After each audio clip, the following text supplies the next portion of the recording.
दोस्तों, सबसे पहले तो आप सभी को रमज़ान 2025 की एडवांस में बहुत बहुत मुबारकबाद। आपका दिल करे तो आप भी हमें कमेंट बॉक्स में मुबारकबाद लिख सकते हैं।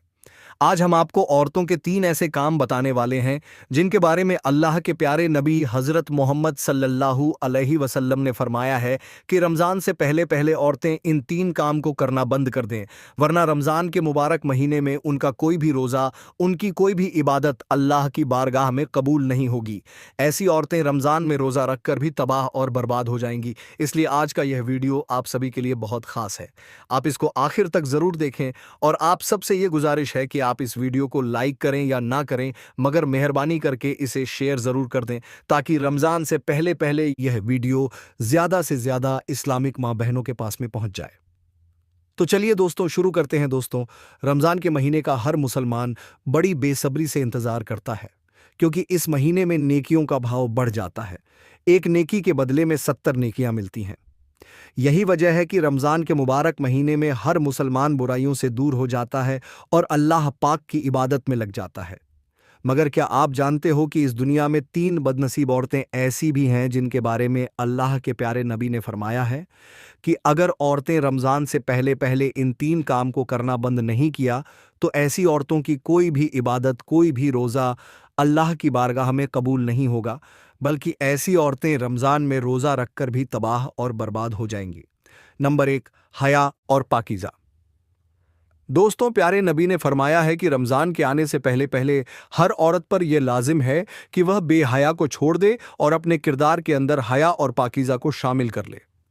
याद रखें, रमज़ान सिर्फ खाने पीने से रुकने का नाम ही नहीं है, भूखा प्यासा रहने का ही नाम नहीं है, बल्कि दिल, नज़र और ज़ुबान की पाकीज़ा के मुबारक महीने में भी पर्दे से गाफिल रहती है। अपनी ज़बान को बेहुदा बातों से नहीं रोकती है, अपनी नज़रें झुकाने के बजाय दूसरों को देखने में मसरूफ़ रहती है।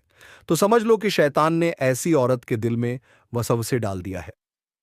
अल्लाह ताला ने खुद इरशाद फरमाया है कि बेशक जो लोग पाकीज़ा कोई औरत रमज़ान के मुबारक महीने में भी अपनी हया को महफूज नहीं रखती है, अपनी गैरत को महफूज नहीं रखती है, तो ऐसी औरत की कोई भी इबादत रमज़ान में कबूल नहीं होगी, बल्कि ऐसी औरत रमज़ान में रोज़ा रखकर भी तबाह और बर्बाद हो जाएगी। अल्लाह के प्यारे नबी ने इरशाद फरमाया है कि हया ईमान का हिस्सा है और अगर औरत की हया ख़त्म हो गई तो फिर उसका ईमान भी खतरे में पड़ सकता है। याद रखें, हया वह रोशनी है जो औरत के किरदार को चमका देती है और बेहयाई वह अंधेरा है जो उसके नसीब को बर्बाद कर देती है, क्योंकि औरत की सबसे बड़ी इज्जत ही उसकी पाक दामनी है और एक मर्द की सबसे बड़ी जिम्मेदारी है अपनी बीवी की हिफाजत करना। दोस्तों, इस वक्त आप लोग उसकी इज्जत की कस्में खाया करते थे। इस कदर वह नेक दिल औरत थी, क्योंकि उसे पता था कि एक औरत की इज्जत उसकी चादर में नहीं बल्कि उसकी नीयत में होती है। अगर नीयत पाक साफ हो तो फिर दुनिया का कोई भी तूफान उसे गिरा नहीं सकता है। लेकिन याद रखें, आजमाइश हमेशा पाकीज़ा दिलों पर ही आती है। एक दिन एक जालिम हाकिम की नज़र इस औरत पर पड़ गई। वह इसके हुस्न से नहीं बल्कि इसकी हया से मुतासिर हुआ, इसलिए वह इसे देखते ही इस पर फिदा हो गया, क्योंकि वह जानता था कि जो चीज़ दुनिया में कामयाब है वह चीज़ सबसे ज़्यादा कीमती है। इसके बाद उस जालिम हाकिम ने हर तरह से उस औरत को खरीदने की कोशिश की, दौलत, ताकत, वादे और यहां तक के धमकियां भी दी, मगर वह औरत तो एक चट्टान की तरह मजबूत रही। वह जानती थी कि जो औरत दुनिया के खौफ से झुक जाए वह अल्लाह के यहाँ पर बुलंद नहीं हो सकती है, और जो औरत अल्लाह के खौफ में जीना सीख लेती है तो फिर यह दुनिया उसके कदमों में गिरने पर मजबूर हो जाती है। इसलिए फिर जब यह औरत उस जालिम हाकिम के झांसे में नहीं आई तो उस जालिम हाकिम ने उस औरत को कैद करने का हुक्म दे दिया, मगर यह औरत फिर भी टस से मस नहीं हुई और बार बार इनकार करती रही। इस तरह से फिर यह औरत उस जालिम हाकिम के कैद खाने में कैद हो गई। फिर ऐसे ही करते करते दिन गुजरता रहा, लेकिन इसने कभी भी अपनी इज्जत पर कोई आंच आने नहीं दी। लेकिन अब कैद में रहने की वजह से उस औरत का जिस्म बहुत कमजोर हो गया था, उसका चेहरा मुरझा गया था, लेकिन उसकी रूह चमक रही थी। उसका चेहरा स्याह हो गया था, मगर उसकी रूह 24 के चांद की तरह चमक रही थी। आखिरकार फिर इस औरत के सब्र ने उस जालिम हाकिम को टूटने पर मजबूर कर दिया और उसने इसे कैद से रिहा कर दिया। अब जब वह औरत कैद से रिहा हुई तो उसे देखकर लोग हैरान रह गए और सोचने लगे कि एक कमजोर औरत ने किस तरह से एक ताकतवर हाकिम को शिकस्त दे दी। फिर वह औरत कैद से बाहर आकर मुस्कुराई और कहने लगी, लोगों, औरत की सबसे बड़ी ताकत उसका हुस्न नहीं बल्कि उसकी हया होती है, और जिस औरत ने अपनी हया भेज दी उसके पास में फिर कुछ भी ना बचा। औरत की सबसे कीमती चीज इज्जत होती है। जो औरत इसे खो देती है तो वह बर्बाद हो जाती है, और अगर कोई औरत इसे बचा लेती है तो वह बादशाहों से भी ज्यादा कीमती हो जाती है। नंबर 2, जुबान की हिफाजत। दोस्तों, अल्लाह के प्यारे नबी ने फरमाया कि औरत के लिए दूसरी ज़रूरी चीज़ यह है कि रमज़ान के आने से पहले पहले हर औरत के लिए यह भी लाजिम है कि वह अपनी ज़बान की हिफाजत करें, यानी कि रमज़ान से पहले पहले बदजुबानी को छोड़ दे। याद रखें, रमज़ान में ज़बान का रोज़ा करना भी ज़रूरी है, क्योंकि रमज़ान सिर्फ जिस्म बल्कि दिल और ज़ुबान को भी पाक साफ करने के लिए आता है। आंसी, अगर कोई औरत रमज़ान के मुबारक महीने में भी गलत ज़बान का इस्तेमाल करती है, दूसरों की बुराई करने में अपना वक्त गुजारती है, चुगलखोरी में वक्त गुजारती है, गीबत और झूठ में लगी रहती है, तो समझ लो कि ऐसी औरत रोज़ा रखकर भी अपना ही नुकसान कर रही होती है।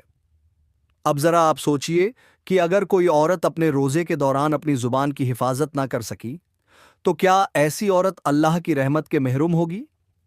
क्या वह रमज़ान की बरकतों की महरूम होगी? हरगिज़ नहीं, क्योंकि जो औरत रमज़ान के मुबारक महीने में भी अपनी ज़ुबान की हिफाजत ना कर सकी, उसकी ज़ुबान से लगातार वह अल्फाज निकलते रहे जो दूसरों को तकलीफ दे रही थी, जो रिश्तों में दरार डाल रही थी। तो क्या ऐसी औरत कामयाब हो सकती है? हरगिज़ नहीं, ऐसी औरत बिल्कुल भी कामयाब नहीं हो सकती है।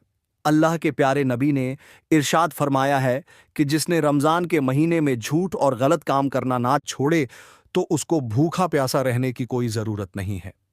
याद रखें, इंसान का सबसे बड़ा दुश्मन उसकी अपनी ज़बान ही है।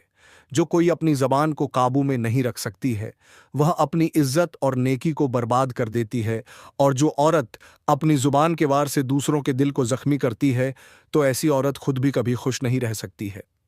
बनी इज़राइल में एक औरत थी जिसकी ज़ुबान बहुत तेज़ और बेकाबू थी। हर वक्त वह अपनी ज़ुबान को तेज़ छुरी की तरह चलाया करती थी।